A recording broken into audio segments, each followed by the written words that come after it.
Jim Jones was a charismatic yet highly manipulative preacher who founded the People's Temple in the 1950s. He presented himself as a progressive leader, advocating for racial equality and aiding those in need. But behind this image, he was consumed by a desire for power and control. As his following grew into the thousands, he promised them an ideal society free from discrimination and injustice. By the 1970s, his paranoia about government interference intensified, leading him to believe that authorities were plotting against him. To escape scrutiny, he persuaded over 1,000 followers to relocate with him to Guyana, South America, where he claimed they would build a paradise known as Jonestown. However, what was meant to be a utopian community soon became a place of suffering. Followers endured grueling labor under extreme conditions, with food supplies dwindling and Jones exerting complete control over their daily lives. He confiscated passports, making it nearly impossible to leave while loudspeakers continuously broadcast his speeches, leaving people mentally drained. Those who attempted to escape faced severe punishments, reinforcing an atmosphere of fear and control. As Jones became more fearful, he began organizing loyalty tests where followers were instructed to take part in emergency drills. Meanwhile, concerned families in the U.S. expressed worry, believing their loved ones were not free to leave. Their concerns reached Congressman Leo Ryan, who decided to visit Jonestown in November 1978, bringing journalists and aides with him.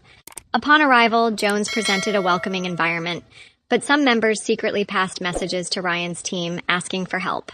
The next day, Ryan arranged for those who wished to leave to travel back with him, which caused unrest. As Ryan and his group prepared to board their plane, a group of armed individuals approached the airstrip, resulting in a tragic incident.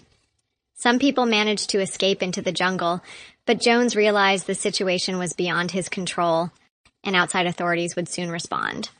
Following the tragic events at the airstrip, Jones called an emergency gathering and delivered a final speech, warning his followers of an impending crisis.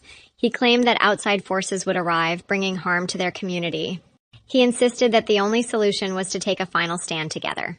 A prepared mixture was distributed among the group, and families were pressured to participate. Many followed orders, while others who hesitated faced force. Some attempted to escape, but security prevented them from leaving.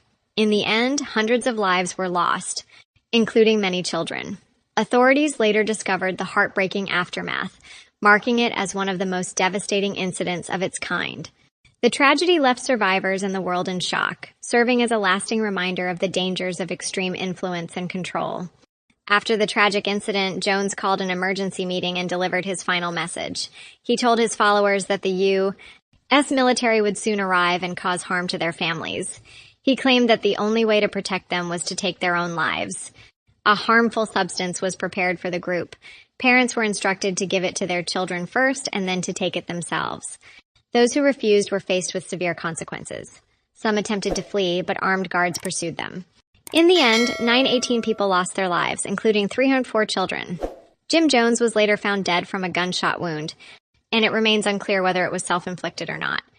When authorities arrived, they were confronted with a scene of unimaginable tragedy. Hundreds of individuals found lying together in rows.